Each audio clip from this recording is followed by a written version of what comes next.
하나님 아버지, 우리 주 예수 그리스도께서 보여주신 그 은혜로 말미암아 우리를 하나님 나라의 백성 삼아 주셔서 오늘도 이렇게 주님 앞에 모여 예배할 수 있도록 은혜 베풀어 주신 것 감사드립니다.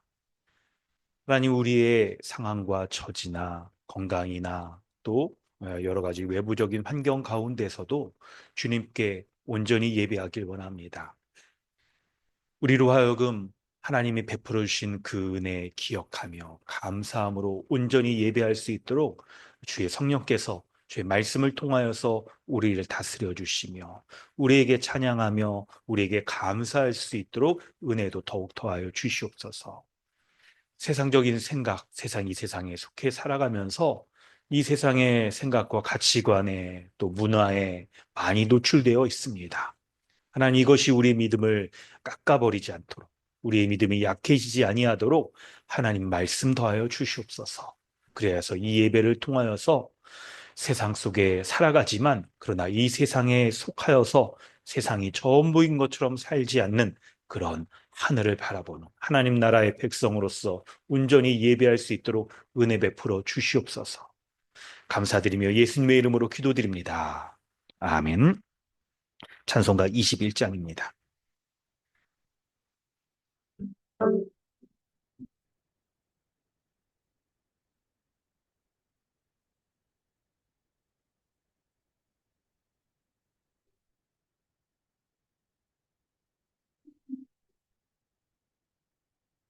찬양하여라 전능왕 창조의 주님,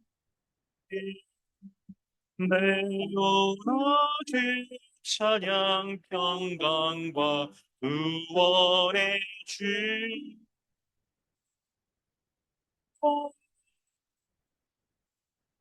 주여 제 나와 즐겁게 찬양하여 찬양하여라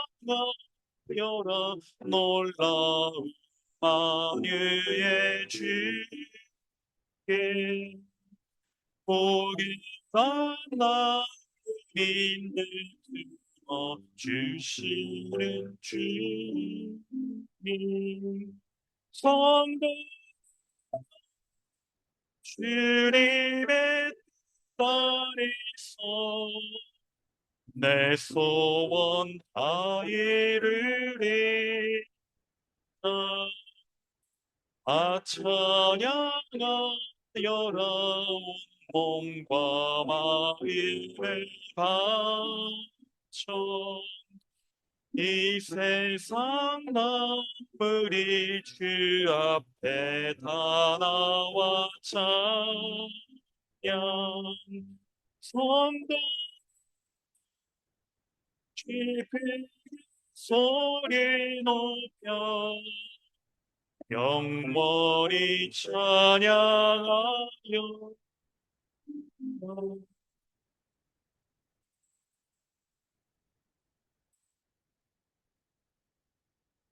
주부를 참고하셔서 사도신경과 십계명으로 우리의 믿음을 고백하겠습니다.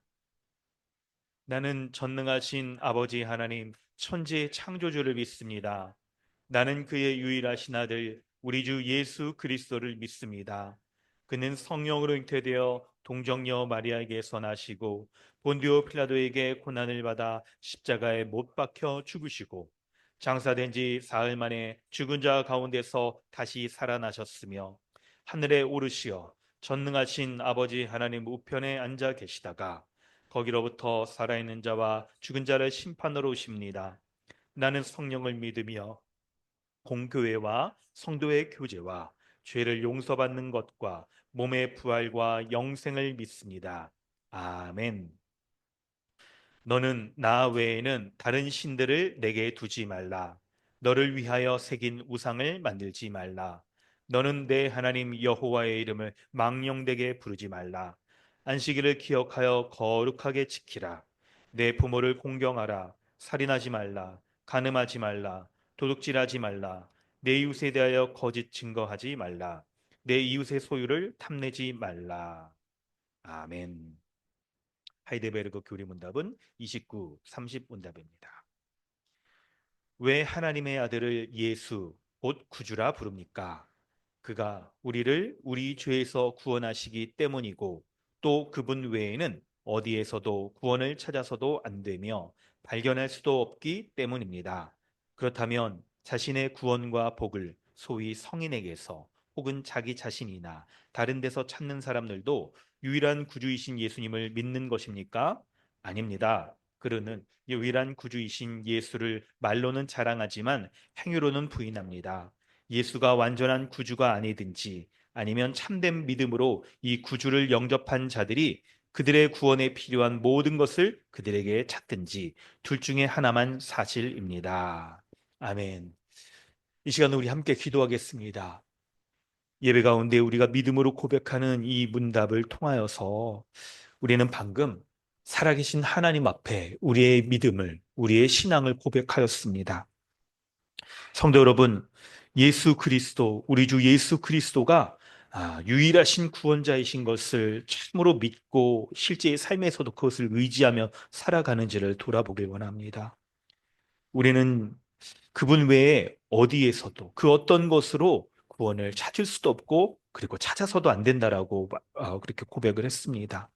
그럴 때 우리 한 주간의 삶을 돌아볼 때 우리의 구원과 복과 또 우리의 안정과 우리의 삶을 유지하며 또 이렇게 보장하는 것들이 우리 주 예수 그리스도 외에 다른 것으로 내 삶이 그렇게 유지되고 있다라고 여기고 있지는 않았습니까? 말로는 주님을 유일한 구주라고 말하지만 실제로 우리의 마음과 행위로는 그것을 부인하고 있지는 않았는지를 돌아보길 원합니다. 다른 것에 마음이 뺏겨서 그것이 나를 유지하며 나의 안정을, 삶을 보장해 줄 것이라고 여기고 있다면 바로 그것을 우리가 우리의 구원자로 붙들고 있는 것일 것입니다. 한 주간 우리의 삶을 돌아볼 때 이런 모습을 주님 앞에 낱낱이 고하며 회개하고 돌이켜야 될 것이고 그리고 유일한 피난처이시며 구원자가 되신 주님 앞에 우리의 인생을 의탁하며 맡기는 그런 기도를 하길 원합니다. 함께 기도하겠습니다. 하나님, 우리 주 예수 그리스도 주님만이 나의 유일한 구원자이십니다. 나의 삶을 붙드시고 인도하시며 내 삶 가운데 역사하시는 분이 바로 주님이심을 고백합니다. 주님 의지하여 주셔서 그 은혜 가운데 살게 하시고 한 주간 나의 삶을 나의 마음을 영 생각을 돌아볼 때 내가 마음을 잘 지키고 있었던지 돌아보고 다른 것에 마음이 뺏기고 다른 것으로 연약해지고 다른 것으로 약해지고 있지는 않은지를 돌아봅니다. 주여, 주여, 내 마음을 돌이켜봐. 하나님, 믿음으로 살아가지 못하는 모든 것들, 하나님 나의 안정과 평안들을 내가 그것을 의지하며 이 모든 것들이 참으로 우상을 섬기는 것과 다르지 않았음을 고백합니다. 주님, 불쌍히 여겨 주시옵소서. 은혜를 베풀어 주시고 은혜 가운데서 나가게 하시고 내 위를 찾아설 수 있도록 아버지여 붙잡아 주시옵소서. 아버지 하나님 하여 주시옵소서. 그 은혜 가운데서 나갈 수 있도록 아버지 살려 주시옵소서.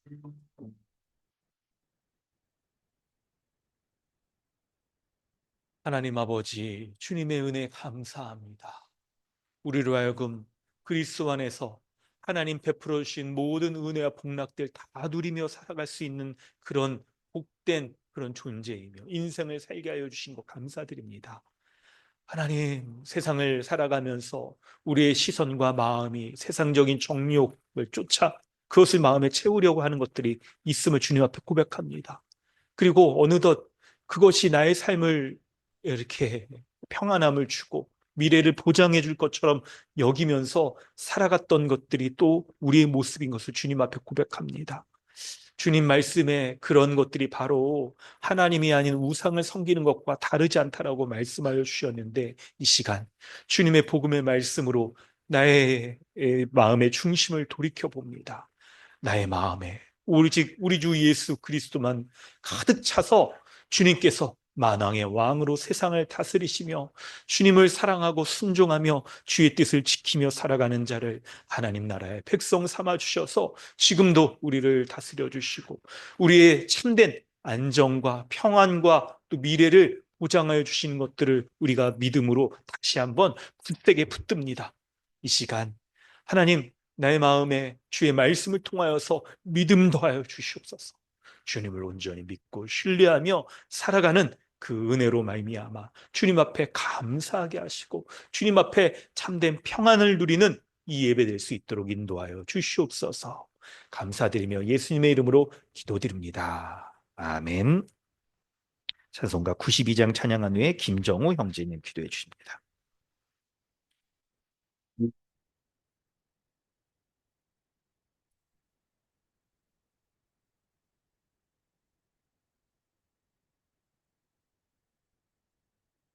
위에 계신 나의 친구 그의 사랑 지도다.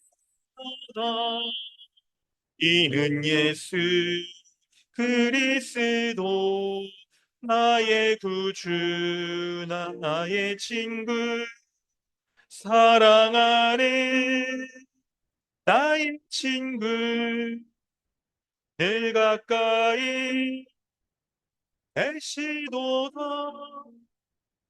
그의 사랑 놀랍도다.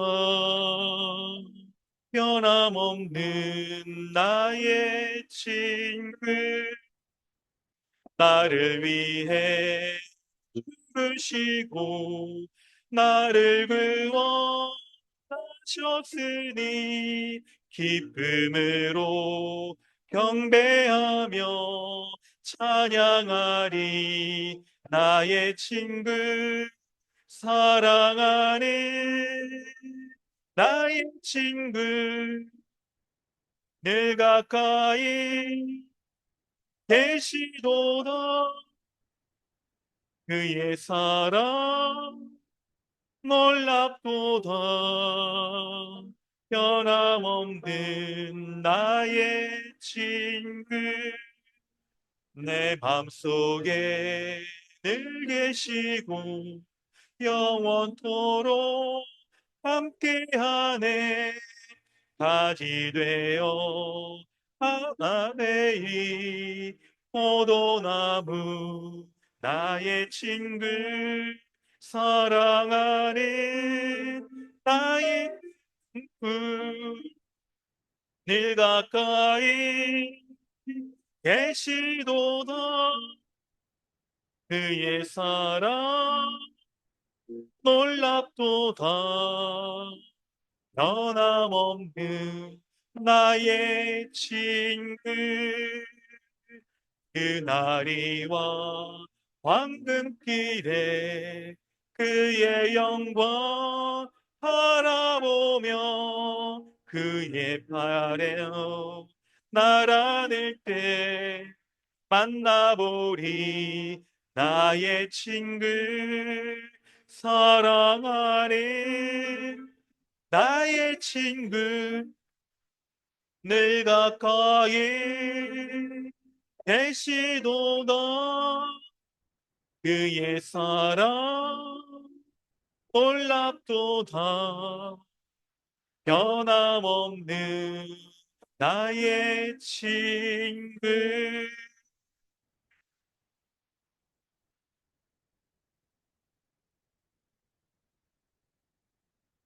함께 기도하시겠습니다. 이 땅을 창조하시고 다스리시는 하나님, 십자가를 지시고 그 십자가를 통해 우리를 의롭게 하시는 주님, 하나님의 나라의 결과인 교회를 허락하셔서 이렇게 죄인인 우리에게 복과 은혜를 누릴 수 있는 기회를 허락하시니 너무나도 감사합니다. 또 우리를 그리스도 안에 거하는 한 새 사람인 새로운 존재로 만드시고 한 몸됨을 누리는 교회로 살아가게 하시니 더욱 감사합니다. 하지만 하나님의 은혜를 알매도 계속해서 죄를 선택하는 나의 모습을 회개합니다. 하나님보다 나의 이익을 쫓아 살아가고 내 안에 복음보다 나의 욕심을 채우고 교회보다 내 삶의 가치들을 따라 살아가려는 죄인된 모습들을 용서하여 주옵소서. 매일 하나님의 주되심을 거부하고 내가 더 높아지려는 나의 모습들을 회개합니다. 회개할 수 있는 용기도 허락하시고 매번 십자가 앞에 나를 세우며 하나님께 순종하는 믿음으로 제 앞에 승리하게 하여 주옵소서. 저희에게 교회라는 큰 복을 주신 주님, 서로가 서로의 필요에 따라 돕고 섬기며 각자의 은사대로 그리스도의 충만함을 교회 가운데 누리게 하시니 감사합니다.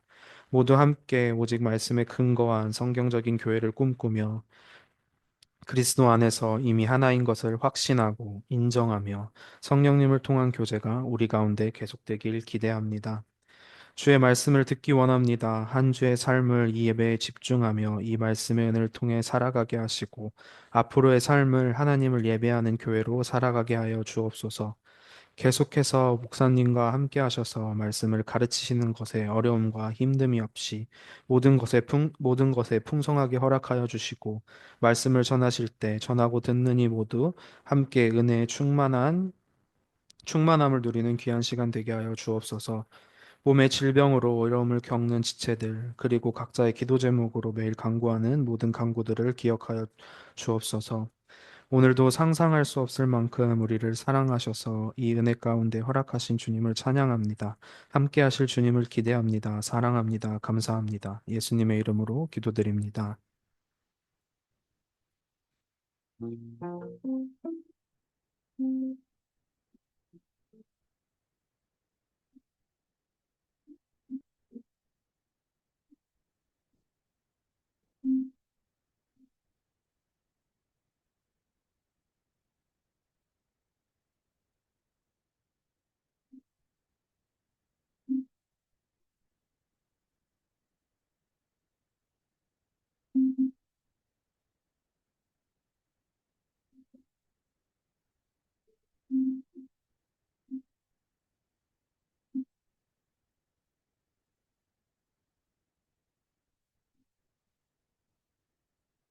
하나님께서 오늘 우리에게 주시는 본문 말씀은 야고보서 2장 5절에서 7절까지 말씀 우리 함께 보겠는데요.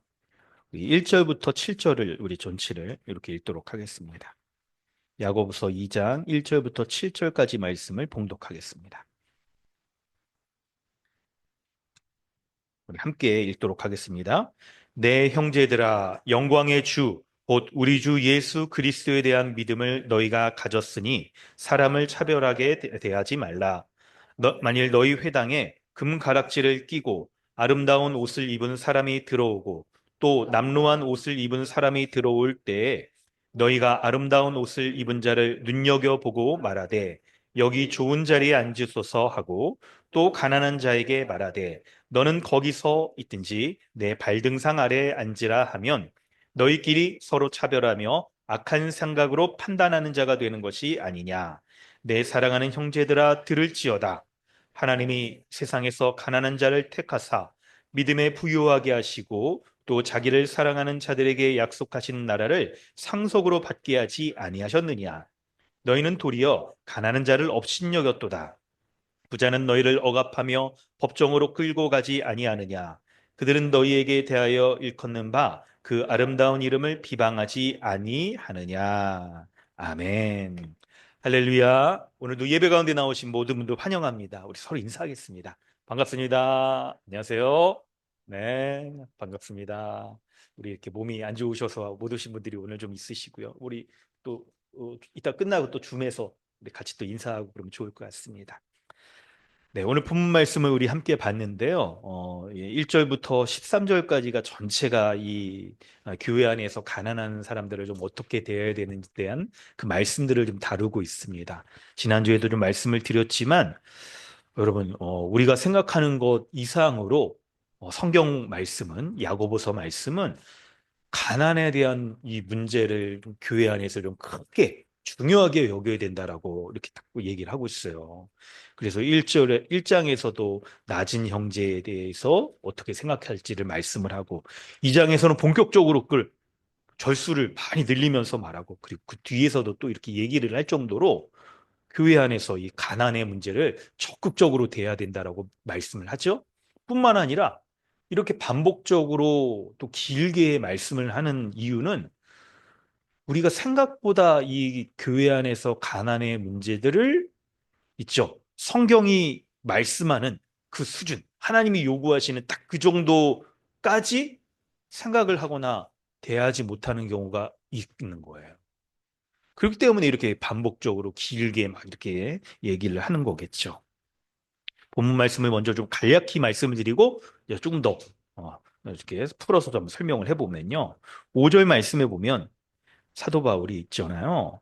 처음 도입하는 말씀을 내 사랑하는 형제들아 들을지어다 이렇게 얘기합니다. 사실 여러분 이게 성경이 이제 우리가 DBS를 하니까 문단 나누기를 할 때 주제가 바뀌면 이런 말로 시작되면 뭐 인사말인가 보다 그러겠지만 지금 가난에 대해서 말씀하는 게 1절부터 4절까지 얘기하고 중간에 딱 뭐를 얘기할 때 내 사랑하는 형제들아 이렇게 좀 뭔가 사도 바울이 이렇게 말을 하는 것들은 이거 뭔가 가난에 대해서 말하고 그럴 때 사도 바울이 지금 정말 사랑하는 이 형제들에게 이 말씀을 다음부터 딱 하게 되는 이 말씀을 정말 이렇게 알려주고 싶구나. 이 말씀을 우리가 좀 마음으로 좀 깊이 새겨야 되는구나 하는 것들을 지금 담고 있는 거예요. 그게 뭐냐면 교회 안에 가난한 자가 있는데요. 그런 사람들을 대할 때 2절, 3절, 이 야고보 교회에서는 어떻게 대합니까? 있죠. 회당에 이 금가락지가 끼고 아름다운 옷을 입은 사람들이 들어오면 그 사람은 막 이렇게 눈여겨보면서 그 옷을 눈여겨보면서 옷에서 비견되어지는 그 사람의 돈이나 지위나 사회적인 막 그런 이제 영향력 이런 것들을 딱 이렇게 생각해 보면서 그 사람에게 아주 좋은 대우를 해주는데 반면에 이 남루한 옷을 입은 가난한 사람이 들어오면 어떻게 대합니까? 뭐 당신은 뭐 이 여기 뭐 저쪽에 서 있든지 아니면 내 발 밑에 와서 앉든지 뭐 마음대로 하세요.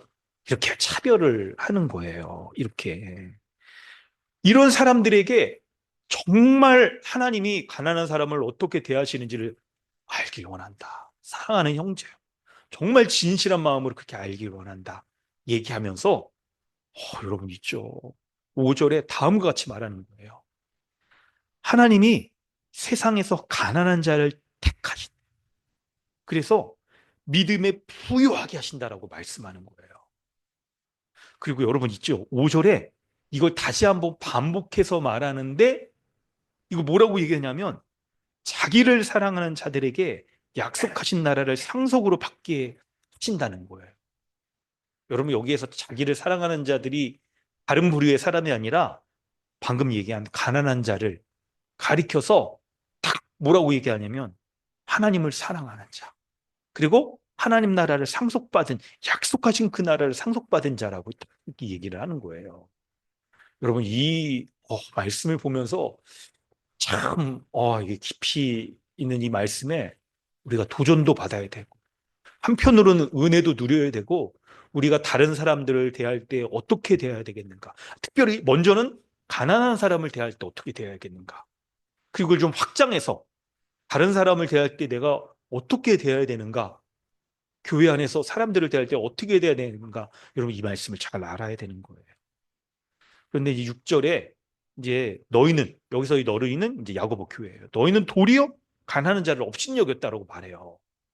그러면서 이 야고보 사도가 얘기할 때 부자는이라고 얘기할 때 이 부자는 여러분 좀 본문을 좀 보니까 교회 안에 있는 부자라기보다 일반적인 사회에서의 부자들이 어떻게 행동하는지를 얘기를 하는 게 좋을 것 같아요. 왜 그러냐면 너희를 억압하여 법정으로 끌고 간다. 근데 여러분 교회 안에 있는 부자와 이 가난한 자가 어떤 문제가 생겼을 때 믿음이 있는 부자라면 법정에까지 끌고 가지 말라는 말씀이 있잖아요. 말씀. 그러니까 그 일반적인 이 신자 부자의 모습으로 보긴 좀 어려울 것 같아요. 이렇게까지는. 그래서 일반적인 부자들이 세상에서 가난한 자를 억압하고 법정으로 끌고 가고 가난한 자가 아니더라도 부자들은 좀 자기보다 있죠? 돈이 없거나 뭐 어떤 이권 관계가 있을 때 그거를 막 뺏으려고 법정에까지 끌고 가지 않느냐. 그리고 7절이 좀 주목해야 되는데 너희에 대해서 뭐라고 일컫느냐? 바로 아름다운 이름. 그 아름다운 이름을 비방하지 아니하느냐 이렇게 얘기해요. 근데 정관사 그가 붙은 거 보니까 이게 뭐를 가리키는데 이 성경의 용례들을 좀 찾아보니까 그 아름다운 이름은 그리스도인이라는 이름이라고 딱 볼 수 있을 것 같아요. 그리스도인, 예수 그리스도를 믿는 자들이 그 이름을 이제 비방한다는 거예요. 근데 오늘 본문에서의 이 예수 그리스도를 믿는 믿음은 어떤 걸 가리키냐면 바로 1절에서 우리가 봤잖아요. 이게 전체 주제라고 좀 말씀드렸잖아요. 영광의 주, 곧 우리 주 예수 그리스도에 대한 믿음을 가진 사람들, 그 믿음을 비방하는 거예요. 이 부자들은. 그러니까 뭔가 세상에서 부자들이 지위와 돈과 힘을 가지고 있는 것으로 믿음으로 세상을 살아가는 이 신자들의 삶을 비방하고 그 믿음을 딱 티없는 것으로 여기는 그런 모습을 보인다는 거예요. 네, 여러분 1차적으로 좀 이렇게 설명을 좀 드렸습니다. 본문은 이제 좀 더 우리가 살펴보려고 합니다. 여러분, 약간 이게 퀴즈를 하나 좀 내볼까요? 교회 안에 일반적으로 부자가 많을까요? 가난한 자가 많을까요? 일반적으로 보면 이 강남 지역의 그런 우리가 이제 강남 지역이니까 제가 이제 강남 우리 큰 교회들은 다 강남에 그렇게 많이 있는데 거기 뭐 일반 성도들이 다 강남 분들이라 대부분 뭐 잘 사시더라고요. 잘 사셔 막 그래서 막 약간 더 도와주려고 하고 지역 노예 우리 속해 있는 데를 근데 여러분 교회 안에 잘 보면 교회 안에 부자이신 분들이 있어요. 그런 있는데 일반적으로는 많은 분들이 가난한 쪽에 가까운 분들이 많이 있어요. 그리고 이게 실제 뭐 지금만 뭐 이렇게 어떤 특수한 뭐 약간 이제 지역에 있는 교회들만 그런 게 아니라 기독교 역사상 2000년 동안 교회의 역사를 이렇게 쭉 보면 교회는 일반적으로 가난하신 분들이 좀 많았습니다. 물론 이제 가난의 정도를 여러분 따지면 좀 더 얘기가 그렇겠지만 일반적으로 많았어요. 특별히 교회 내에 부자들이 많았던 시기들이 있습니다. 그것은 기독교 2000년 동안의 그 역사 가운데 교회가 네, 그때는 부자들이 교회에 많이 있어요. 예를 들어 이제 가장 타락했을 때가 이제 종교개혁 로마 당시에 이제 그걸 개혁해서 이제 우리가 개혁교회로서 이렇게 딱 서 있는 거잖아요. 교회 안에 뭐 이렇게 헌금 많이 하고 막 이러면 뭐 지옥 간 영혼이 뭐 이렇게 다 구원받는다 이런 뭐 이렇게 엉뚱한 얘기를 하고 그러니까 얼마나 사람들이 막 이 땅에서도 내가 잘 살고 천국에서도 가리라 이런 욕심을 가지고 헌금만 많이 하면 돼. 막 교회 안에 오면 또 그런 사람들 대접해줘. 그러면 이제 참뭐 말다 했죠. 교회가 정말 타락한 시대엔 그런 부자들이 많았겠지만 그러지 않은 경우엔 여러분 가난한 자들이 많았어요. 여러분, 그래서 이 교회 안에 이 야고보서가 쓰여질 당시 로마 시대 딱을 보더라도 이 핍박받고 믿음대로 살려고 하는 사람들이 다 이제 재산도 뺏기기도 하고 막 이런단 말이에요.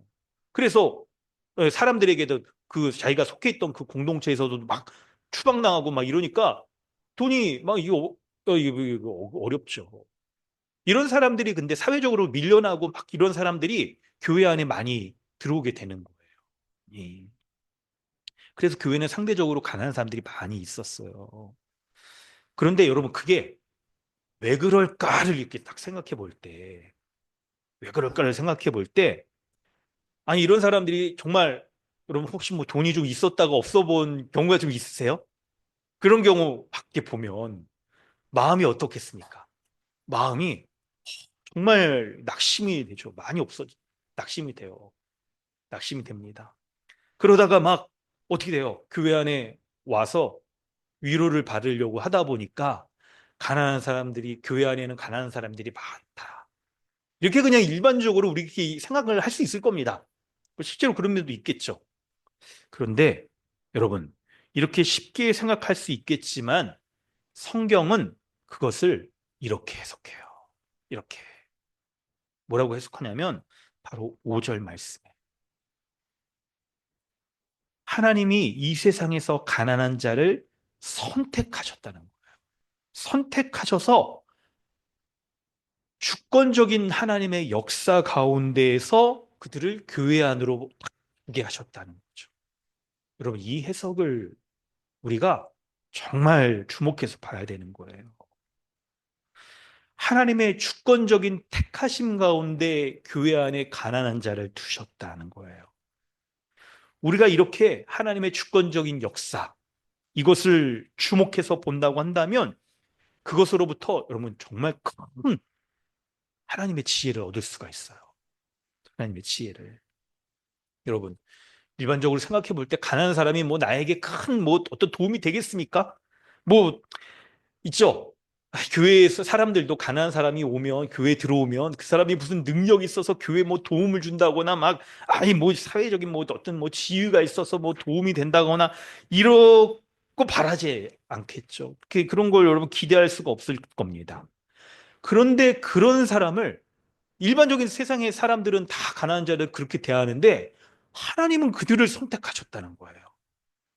이걸 생각해 보면 하나님이 어떤 사람을 사랑하시는지, 어떤 사람을 택하셔서 하나님 그분의 사랑의 모습을 보여주시는지를 우리는 여실히 알 수 있는 거예요. 얼마나 하나님이 조건 없이 사랑을 베풀어 주시고 한없는 은혜를 주시는지를 우리가 알 수 있는 것이죠. 세상적으로 본다면 있죠. 뭐 지위가 없는 그런 낮은 자들, 능력이 없는 가난한 자들을 하나님이 택하셔서 예수 안에 그들을 어떻게 합니까? 조건 없이 사랑을 베풀어 주시고 그들을 예수 안에서 그리스도 안에서 높은 자로 여겨 주시는지를 우리가 주목해서 봐야 되는 거예요. 그걸 주목해서 봐야 되는 거예요.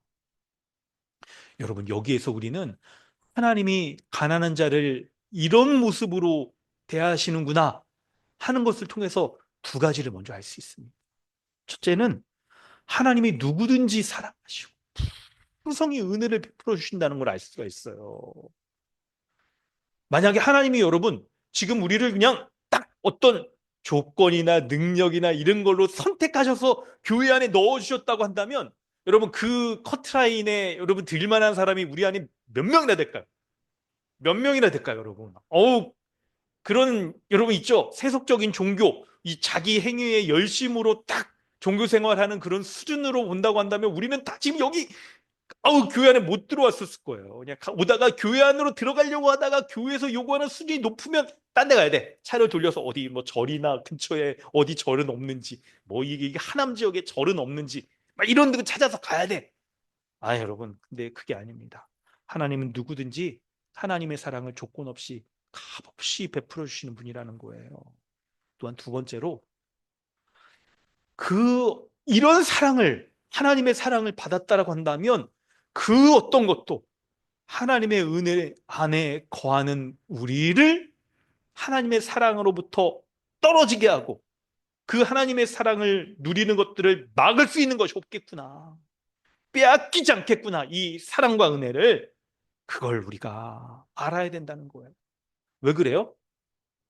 교회 안에 가난한 사람이 딱 들어왔을 때 저런 사람에게도 하나님이 값없이 은혜 베풀어 주시고 돌봐주시고 한다면 그들의 아버지가 되어 주신다고 그랬잖아요. 사람들은 가난한 사람 딱 별로 이렇게 친해지고 싶은 사람이 없는데 그렇기 때문에 하나님이 친히 아버지가 되셔서 그들을 돌봐주신다고 했을 때 가난한 사람이 딱 있으면요 하나님이 저런 사람까지도 구원하셔서 은혜를 베풀어 주시는구나. 얼마나 하나님이 대단하신 분이냐 하는 것을 알 수가 있는 거예요. 얼마나 사랑이 많으신 분이냐 하는 것을 알 수가 있는 거예요. 그래서 여러분 오늘 참고 보면 좀 적어두지 못했는데요. 고린도전서 1장 26절의 말씀을 보면 형제들아 너희 중에 육체를 따라 부름받은 사람이 없구나. 교회 안에 들어온 사람 중에 육체의 기준, 세상적인 그런 기준을 따라서 이 교회 안에 들어온 사람이 없다는 거예요. 문벌 좋은 자가 많지 않다. 세상에 능력 있는 자가 많지 않다. 오히려 하나님께서는 세상에 미련한 자를 택하셔서 있죠. 지혜 있는 자를 부끄럽게 하시는구나. 하시는 것을 우리 말씀을 여러분 아시죠? 이 말씀을 볼 때 교회 안에 들어와 있는 자들은 바로 하나님의 섭리 가운데 그분의 지혜 가운데 들어와 있구나 하는 것을 다 우리가 알게 되는 거예요. 이걸 알게 되는 거예요. 그래서 여러분 가난한 자를 교회 안에 두게 하신 것은요. 이 사람들이 뭐 갈 곳 없으니까 그냥 교회라도 왔구나. 교회에서 뭐 이렇게 뭐 식사도 주고 막 그러니까 교회 왔구나 하는 그런 정도로 여러분 우리가 여기서는 안 됩니다. 위로받기 위해서 이렇게 왔구나. 그렇죠. 위로하고 받고 뭐 식사도 주고 그럴 수 있습니다. 근데 그게 아닌 거예요. 하나님의 주권적인 선택과 은혜 가운데 교회 안에 두셔서 이들이 정말 무한한 하나님의 사랑과 은혜 가운데 불러주셨다는 그 십자가로 보여주시는 하나님의 사랑의 결정체가 딱 가난한 자를 교회 안에 두게 하시는 거예요. 두게 하시는 거. 그래서 우리는 가난한 자들에 대한 하나님의 섭리와 의도를 여기서 알 수가 있는 거예요. 그걸 알 수가 있는 거예요. 여러분, 부자가 교회 안에 없진 않지만 여러분 많진 않아요. 많진 않습니다. 여러분, 만약에 우리가 이런 하나님의 선택하심에 대해서 우리가 알지 못한다면 어떻게 행동해요? 그러면 이제 가난한 자를 차별하는 거죠. 딱 들어올 때 가난한 자면 아유 옷이 남루하구나, 이런 거 여기면서 이 사람을 딱 차별하고 정말 교회 안에 환대하지 않는 것이죠. 그런데 하나님은 어떤 분입니까? 가난한 자를 택하여서 믿음에 우요하게 하시는 분이라고 말씀하는 거예요. 그래서 여러분, 역설적이게도 가난한 자 가운데 믿음이 좋은 분이 많은 거예요. 이게 많은 거예요. 그리고 교회 안에 이런 분들이 일꾼이 될 때 그 교회가 믿음의 교회로 설 수 있는 거예요. 믿음의 역사가 나타나는 거예요. 여러분, 그걸 볼 수 있어야 돼요. 여러분, 이 말씀을 이렇게 딱 볼 때 이 말씀을 좀 우리에게 좀 적용해 보면서 이런 생각을 해야 됩니다. 교회 안에 가난한 자가 들어오면 우리는 어떻게 대해야겠는가? 여러분, 이걸 진짜 생각을 해봐야 됩니다. 그럴 때 야고보 교회에서 딱 이렇게 그 사도가 예를 들어서 말하는 것처럼 회당에 이렇게 금가락 지키고 아름다운 옷을 입은 사람이 들어오면 그 사람은 주목하여 보고, 그냥 어떻게 이런 사람이 들어왔는가, 그냥 복덩이가 그냥 넝쿨채 들어왔구나 막 이렇게 여기면서 그냥 착 선대해주고, 또 가난한 사람이 들어오면 뭐 당신은 뭐서 있든지 말든지 아니면 내 발밑등상에 앉든지 말든지 마음대로 하시오 라고 여기면 안 되겠죠. 우리 안에 좀 생각을 해보는 거예요. 우리 강남 주님의 교회에 가난한 자가 들어왔을 때, 있을 때 우리가 어떻게 대해야 되겠는가? 여러분, 일시적으로 가난한 사람이 우리 안에 있을 수도 있습니다. 뭐 이게 딱 보면 약간 이게 직장 좀 이렇게 일시적으로 이렇게 뭐 그만두고 뭐 월급이 안 나오죠. 구직 상태에 있다거나 일시적으로 그럴 때 아니 좀 이렇게 밥을 사준다든지 좀 도와준다든지 뭐 그럴 수가 있겠죠. 아니면 여러분 뭐 있죠. 어떤 한 기간 동안에 특별한 그런 경우들이 있을 수 있을 겁니다. 근데 그런 거 말고 한 평생 가난할 수밖에 없는 사람 있잖아요. 한 평생 어떻게 그냥 개인이 노력하고 막 애쓰고 하더라도 그 가난한 상태에서 벗어날 수 없는 정도의 그런 가난한 자, 말 그대로 진짜 가난한 자가 교회에 온다면 여러분 어떻게 해야 될까요? 우리는 어떻게 그 사람을 대할까요? 아니 왜 이런 사람이 우리 교회 와가지고 막 이 도움만 받고 진짜 무슨 아유 이 약한 손가락이냐 막 이러면서 아유 왜 우리 교회 이름은 강남이어가지고 우리 교회 강남자 붙으니까 온 거 아니야? 약간 이렇게 실제로 여러분 전화가 좀 와요 가끔씩. 우리 교회 사람들이 막 이렇게 해서 막 도와달라고 막 문자도 오고 그러는데 교회 홈페이지에 보면 이렇게 전화하면 제 핸드폰으로 오거든요. 강남자가 앞에 붙어서 그런지 가나다 순에서도 약간 앞이기도 하고 네이버 이런 데 치면 강남자가 붙으니까 뭐가 있어 보여서 그런지 아니 그냥 도와달라고 문자가 오는데 진짜인지 아닌지 딱 이게 구분 도와주고 싶은 마음은 있는데 약간 보면 약간 있잖아요 패턴 있어가지고 하여튼 그렇습니다만 우리 안에 좀 이런 분이 들어왔을 때 우리가 근데 오늘 본문을 우리가 딱 본다고 한다면 무슨 생각을 해야 될까요? 하나님이 교회에 가난한 사람을 두신 특별한 이유가 있지 않을까? 하나님이 선택하셔서 두셨다라고 말하니까 특별한 이유가 있지 않을까? 여러분, 이런 생각을 해야 되는 거예요. 이런 생각을. 그래서 가난한 사람이 교회 안에 들어왔을 때 그 사람을 평생 우리가 도와주는 게 그 사람의 상황이 나아질 것 같지 않아서 그냥 평생 도와야 하더라도 그게 우리의 몫이라고 여기는 거잖아요. 도리어 하나님의 선물이라고 여기는 거. 이게 하나님의 선택 가운데 특별한 이유와 목적을 두셔서 가난한 자를 교회에 두신 그 이유가 아닐까요? 이렇게 여러분 생각을 해야 되는 거예요. 그래서 그 가난한 사람이 교회 안에 있을 때 우리가 도리어 그 사람으로부터 섬김을 배울 수가 있어요. 거룩을 배울 수 있어요. 그리고 재물을 자신만을 위해서 쓰려는 게 여러분 우리에게 너무 기본적으로 막 이렇잖아요. 그런데 자신만을 위해서 쓰려고 하는 그 탐욕에서 벗어나게 하시는 그 이유, 목적을 위해서 우리에게 가난한 사람을 하나님이 두게 하시진 않았는가? 여러분 이걸 생각해 봐야 되는 거예요. 여러분 오늘 참고 본문에 두 번째 고린도후서 8장 9절이 있어요. 8장 9절에 뭐라고 써 있냐면요. 한번 보실까요? 우리 주 예수 그리스도의 은혜를 너희가 알거니와. 그분의 은혜가 뭐래요? 부유하신 이로써 너희를 위하여 가난하게 되심은 그의 가난하심으로 말미암아 너희를 부유하게 하려 하십니다라고 말씀하고 있어요.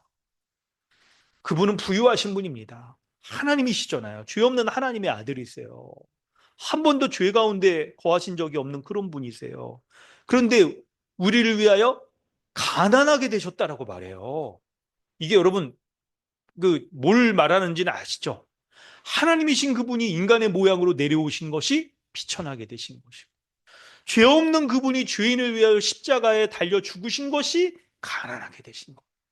실제로 그걸 여러분 이 다른 성경이나 이런 데서는 그냥 이런 식으로만 죄인의 모양으로 되셨다 이렇게만 얘기하는데 고린도후서에서는 이게 가난하게 되셨다라고 얘기를 꺼내는 이유가 여러분 있는 거죠.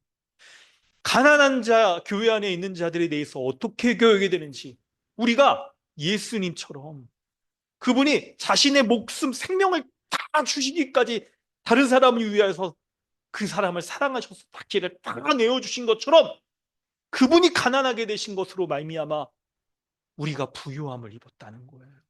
그렇다고 한다면 여러분 우리가 교회 안에 있는 가난한 자를 어떻게 대해야 되겠는가? 그 가난한 자를 두게 하심이 우리로 하여금 부욕해 하기 위한 하나님의 뜻이 아닐까? 이런 생각을 해야 되는 거예요. 이런 생각을. 우리로 하여금 그 사람을 통하여 정말 거룩함이 뭔지를 배우게 하시고, 정말 주를 소망하며 사는 삶이 뭔지를 배우게 하시고, 정말 아무런 소망이 없을 때 주님을 붙잡는 그 순전한 믿음. 가난한 자가 여러분 할 수 있는 게 없잖아요. 여러분 인생에서 약간 어떤 뭐 하다가 돈 나올 구멍이 없고 막 정말 어려움이 있는 그런 거 우리가 한 번쯤 경험할 필요가 있습니다. 그러니까 이제 우리 인생의 시기 가운데 그런 것들을 맛보는 게 이제 청소년기 딱 거치면서 대학교 시험 보고 떨어졌어. 중고등학교, 초등학교 때부터 막, 요즘 유치원 때부터 막 조기교육 하면서 그냥 좋은 대학교 가려고 막 그렇게 소망을 두며 딱 했는데 대학교 딱 떨어져 봐야 약간 이제 인생에 대해서 배우게 되는 거죠. 이게 가난하게 한번 돼봐야 돼. 막 그랬습니다. 가난하게 한번 돼보고 이런 인생의 경험들이 우리에게 정말 가난하게 하신 그 가난하게 되셔서 우리를 부유하게 되신 예수 그리스도의 십자가에 대해서 우리 생각하게 하죠. 바로 여러분 그거예요.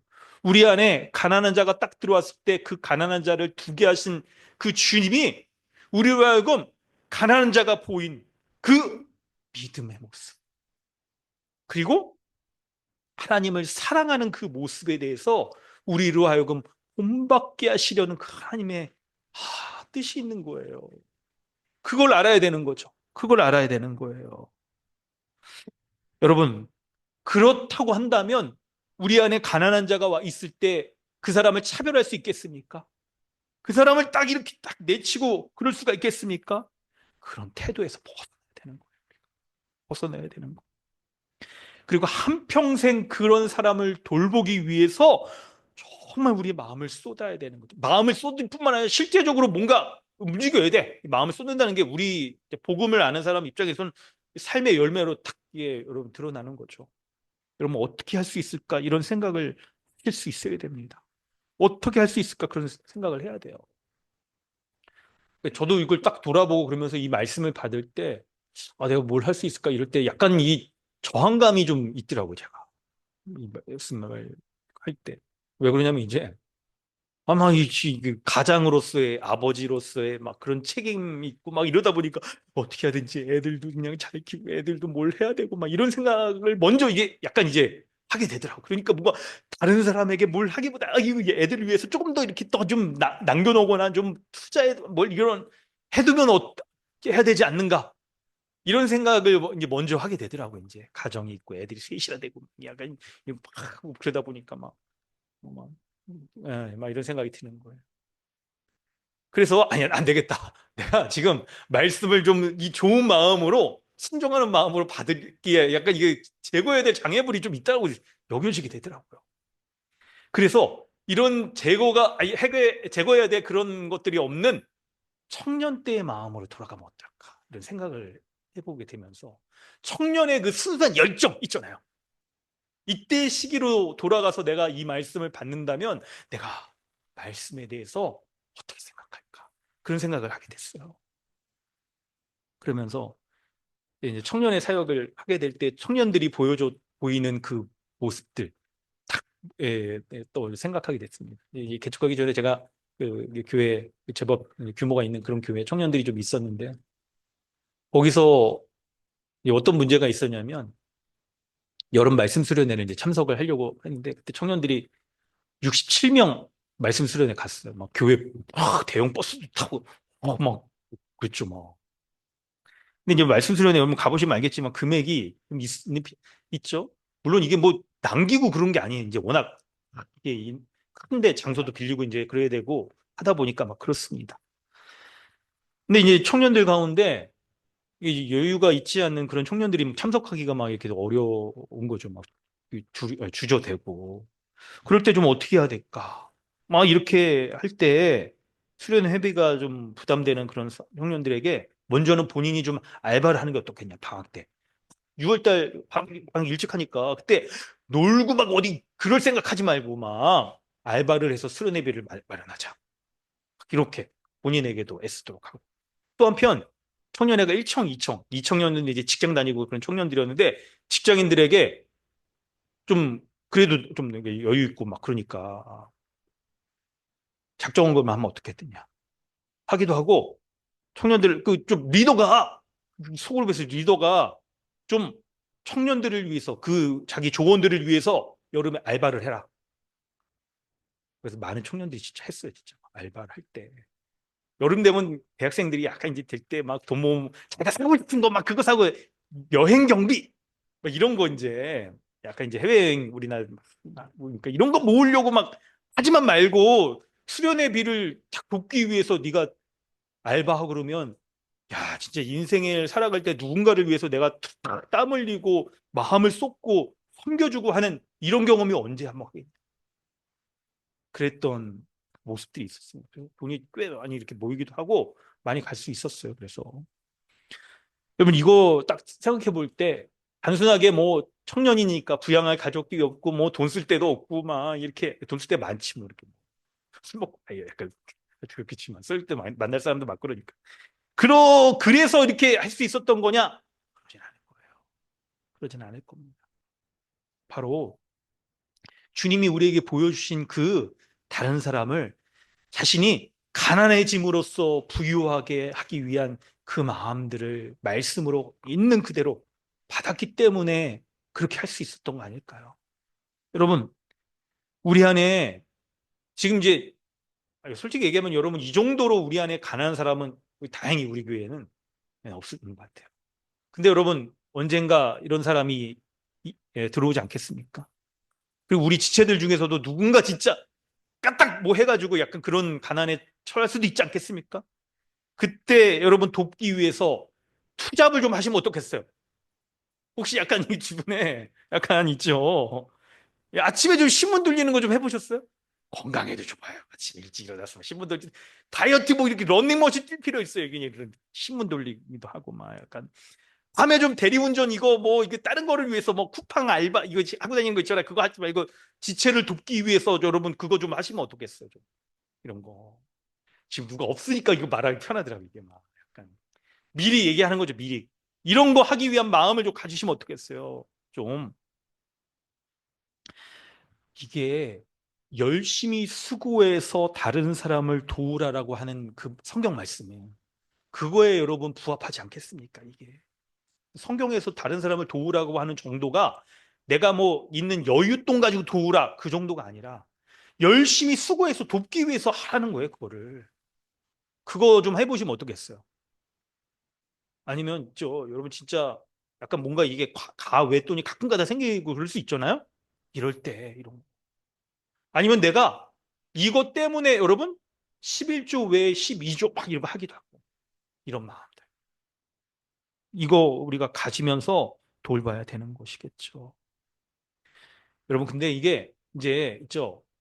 가난의 문제에서 조금 더 확장해 볼게요. 이걸. 돈의 문제만이 아니라 우리가 돌봐야 될 가난한 사람이 돈에 있어서 가난한 사람뿐만 아니라 우리의 육체로도 가난한 사람, 정서적으로도 가난한 사람, 그런 사람이 있을 수 있잖아요.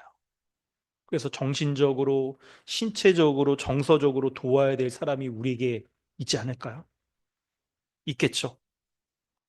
여러분, 이럴 때 우리가 좀 어떻게 해야 되겠는가? 여러분, 이런 생각을 여러분, 우리 해야 되는 것이죠. 여러분, 물질적으로 가난한 것만큼이나, 그때 어려운 만큼이나, 정신적으로, 정서적으로, 신체적으로 가난할 때, 그게 여러분 만만치 않아요. 실제로 지금 이거 우리 지금 겪고 있는 거잖아요. 이거 지금 아프신 분들이 많이 생기고 막 이거 여러분 약간 민감하게 우리 좀 봐야 되지 않을까 이거? 그냥 두면 안 되고 이걸 또 이게 이게 장기적으로 해야 되는 상황이 그런데 이럴 때 여러분 이제 이거를 지금 생각해 보죠. 우리가 다른 사람을 돌보려고 할 때 그 이유가 뭐겠는가? 이거를 복음과 교회의 관점에서 우리가 다 이제 또 돌아봐야 되는 거예요. 뭡니까? 한 몸 된 지체 아니에요, 우리는 지금. 한 몸이잖아요, 한 몸. 이때 우리에게 돈으로든 신체적으로 정서적으로든 가난한 사람이 도리어 우리에게 유익이 되어진다는 그 말씀을 딱 생각해 봐야 되는 거예요. 그 말씀을. 어떤 면에서도 한 몸 된 지체라고 한다면 어떤 면에서도 우리는 서로에게 유익이 되는 거예요. 여러분 알잖아요. 지금 저는 성도 우리 다른 교회 가면 이거 자랑 많이 합니다. 지금 우리 교회 정말 이런 은사와 달란트와 섬김 다 재능이 있는 성도들이 이렇게 많다. 너무 많다. 이렇게 자랑 많이 합니다. 그때 여러분 우리의 이제 관점이 이제 바뀌어야 돼요. 대부분 여러분 우리는 사람을 세상에서 볼 때는 이 사람이 나에게 어떤 뭐 유익이 되는가 도움이 되는가 이런 관점으로 사람을 딱 판단하고 평가하고 관계를 맺으려고 하죠. 근데 여러분 교회는 세상이 역전된 곳이잖아요. 세상에 그런 있죠. 자기중심적인 원리 그리고 사탄이 공중권세 잡은 자가 이 세상 풍조와 문화 가치관들을 조장하면서 쫓아가는 그런 모습이 역전된 것이 바로 교회 아니에요.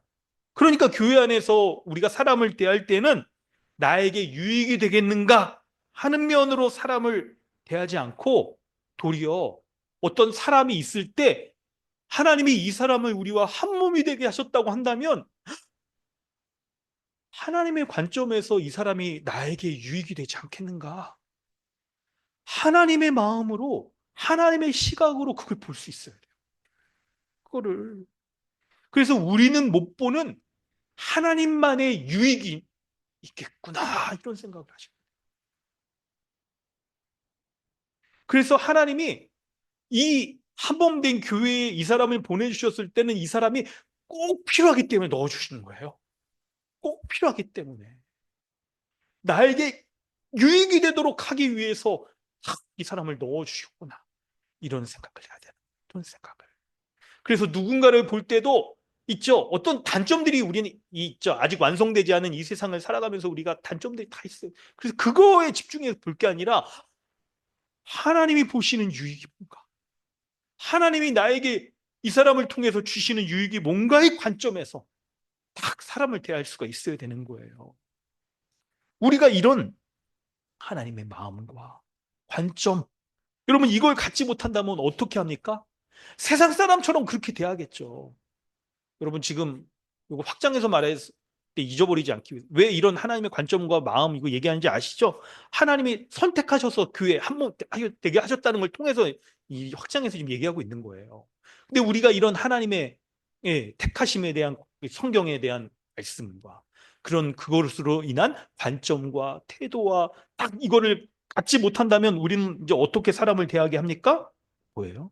바로 6절에 부자들이 보이는 것처럼 가난한 사람을 억압하고 법정으로 끌고 가고 아름다운 이름을 비방.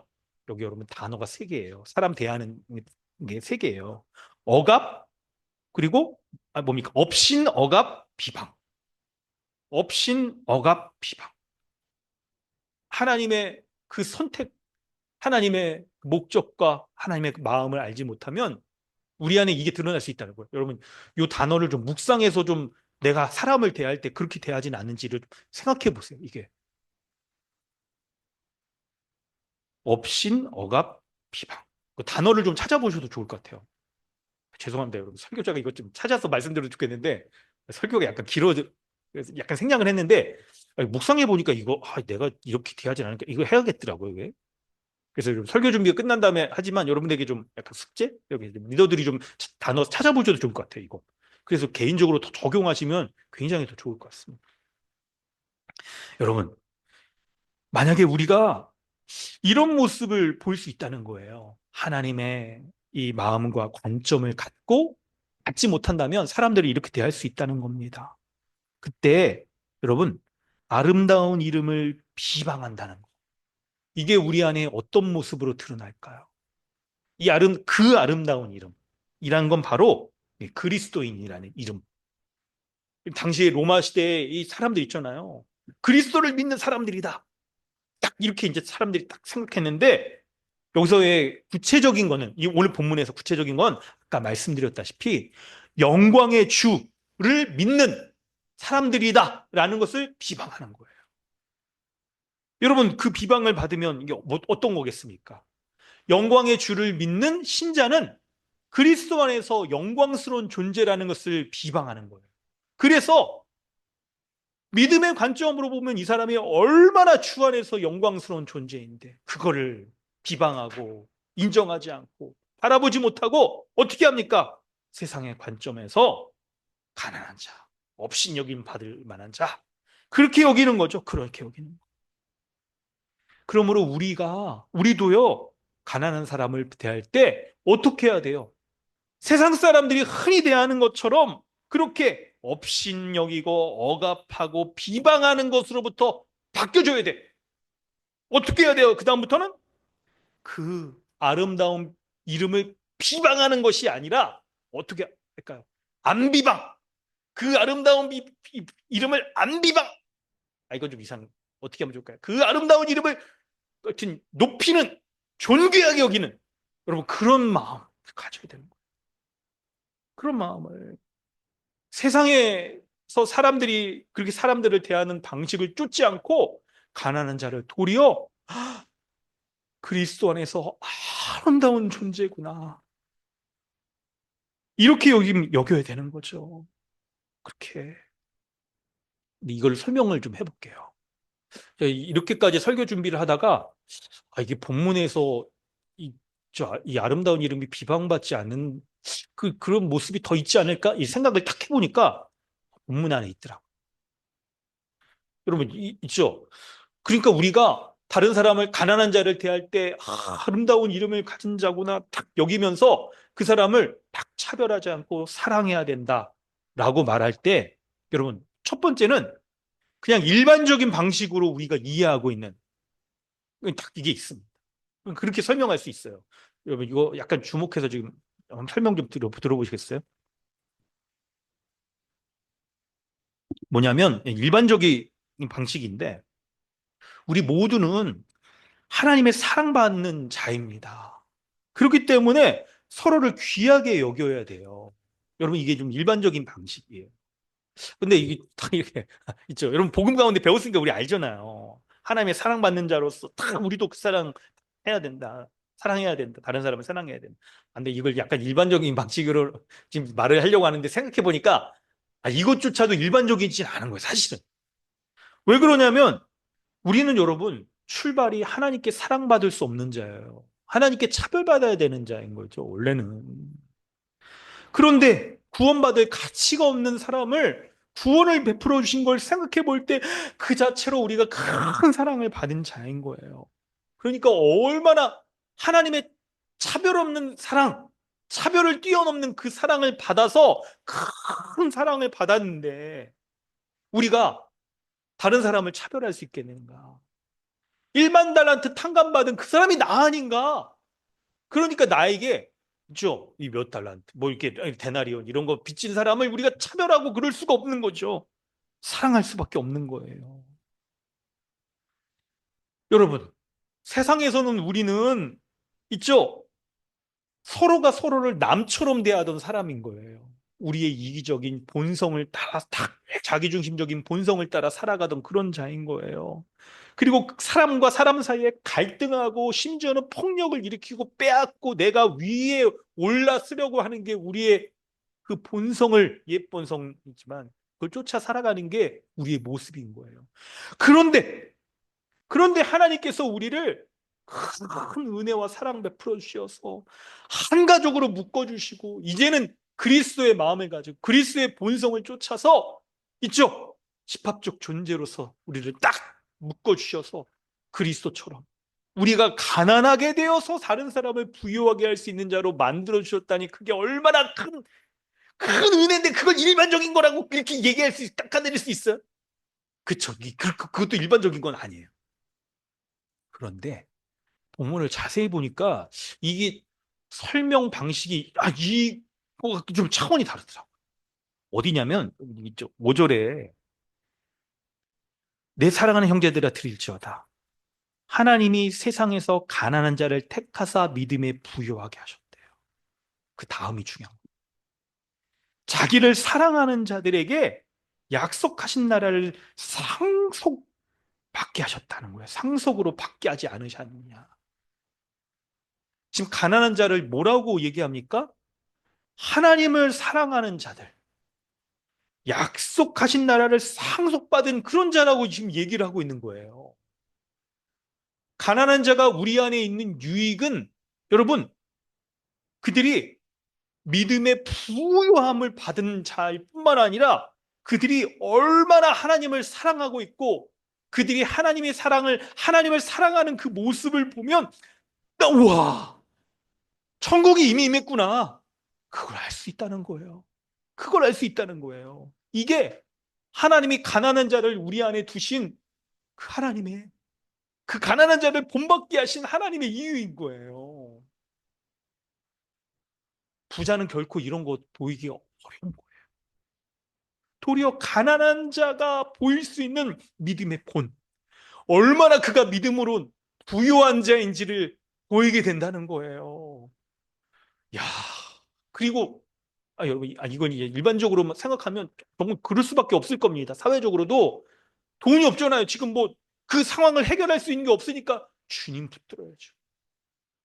근데 우리가 이런 식으로 생각하면 우리의 수준이 이 본문의 이 수준에 다다르지 못하는 거예요. 돈 없으니까 기도 하나도 해라. 이게 아니라니까요. 이게 아니라니까.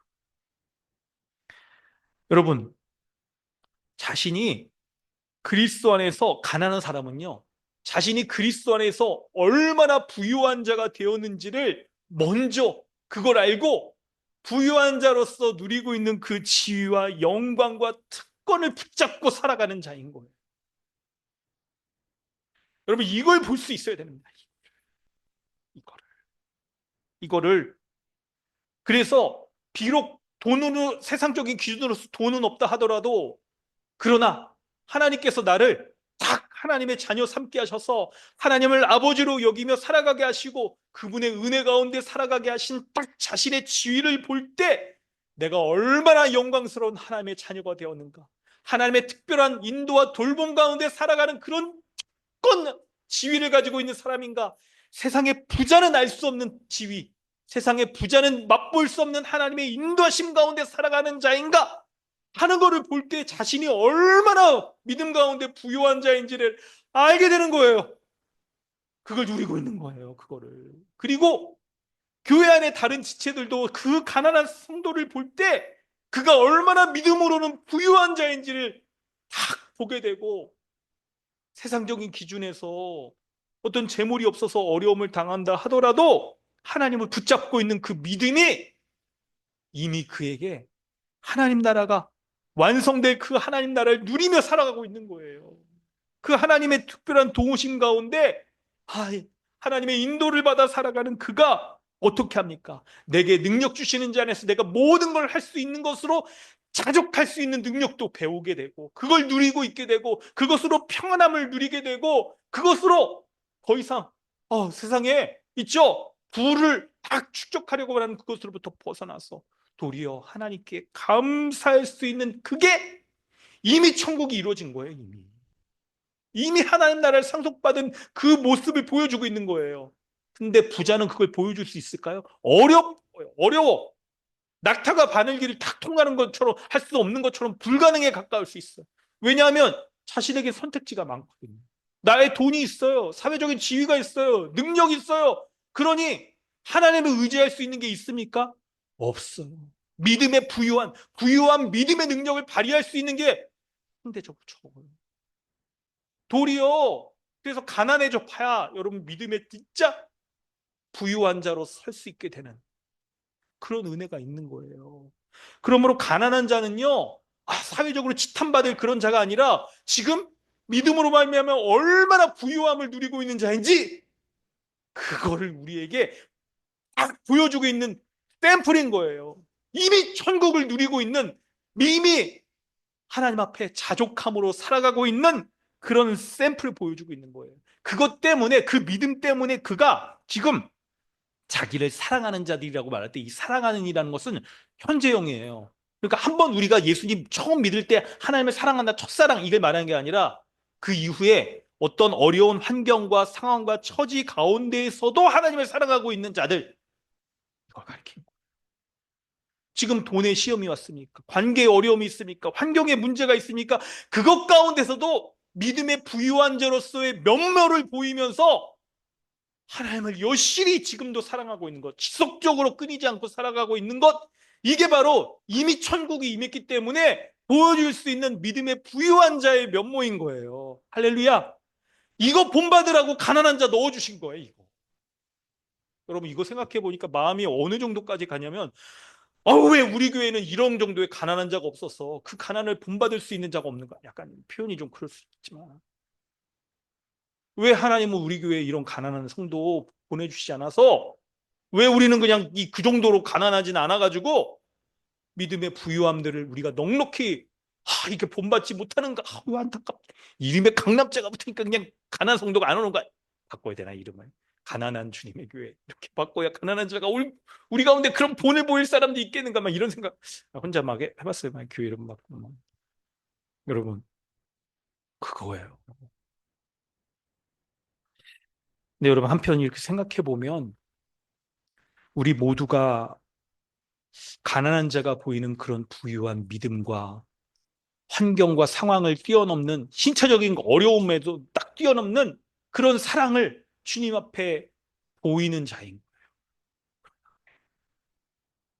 예수님이 그 본을 보여주셨고, 예수님이 딱 그걸 통하여서 우리가 있잖아요, 이미 부유한 믿음을 가졌고 지속적인 그 믿음으로 말미암아 사랑받을 수 있는 그런 자라, 그리스도 안에 있는 영광스러운 존재라는 거예요. 그게 영광의 주, 우리 주 예수 그리스도를 믿는 믿음을 가진 자가 바로 그런 자라는 거예요. 그러므로 성도 여러분, 있죠, 하나님이 우리를 믿음에 부유하게 하셔서 가난 때문에 하나님 원망하지 않고 도리어 지속적으로 우리의 일상 가운데서도 어려운 환경과 상황과 처지, 그것에도 불구하고 하나님을 사랑하는, 지속적으로 사랑하는 그 믿음을 보이면서 주님 살아가길 원하세요. 그게 이미 하나님 나라를 상속받은 자, 이미 하나님 나라를 우리의 일상에서 지금 천국을 이미 누리고 있는 자 모습인 거예요. 그러므로 성도 여러분, 말씀을 마무리하면서요, 하나님을 사랑하는 그 부유한 믿음과 하나님을 지속적으로 사랑하는 그 믿음을 보이시길 바랍니다.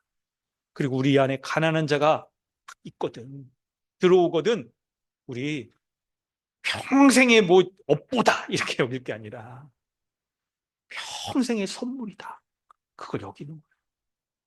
아울러서 확장해서, 여러분, 우리 안에, 여러분 이제 오늘부터, 이 말씀을 들은 오늘부터 우리 약속하기로 합시다. 약속하기로 하는 거예요. 우리는 서로를 대할 때 나에게 유익이 되는가, 혹은 만약에 유익이 안 되고 그럴 때 뭐 이런 걸로 판단하지 않기로 오늘부터 1일 어떻게 해야 돼요? 하나님이 이 지체를 한 몸으로 교회로 딱 넣어 주셨을 때 하나님이 보시는 유익이 있겠구나, 그것으로 하나님 앞에 감사하고, 지체가 하나님 앞에 영광스러운 이름을 가진 존재로 딱 비방당하지 않도록 다 우리가 살아가고 섬기고 딱 하는 것이, 이것이 천국을 누리는 우리 복음을 믿는 사람들의 모습인 거예요. 그렇게 교회로서 살아가는 은혜가 우리 안에 있기를 원합니다. 우리 함께 기도하겠습니다. 오늘 말씀을 돌아보아서, 여러분, 하나님께서 가난한 자를 택하여서 우리에게 그 부유한 믿음과 하나님을 지속적으로 사랑하는 그 모습을 본받게 하셨습니다. 우선적으로는 그 본을 십자가에서 가난케 되셔서 우리로 부유케 하신 그 주님의 마음을 본받으며 우리가 그렇게 살아가길 원합니다. 우리에게 이 부유한 믿음, 이 세상을 가운데서도 꺾이지 않는 그 믿음 주신, 그 믿음의 순전함 달라고 기도합시다. 그리고 어떠한 상황과 형편에서도 지속적으로 주님을 사랑함으로 그 부유한 믿음의 탁월함들을, 면모들을, 또 큰 수준을 우리의 삶에서 드러낼 수 있는 자로 살아가게 달라고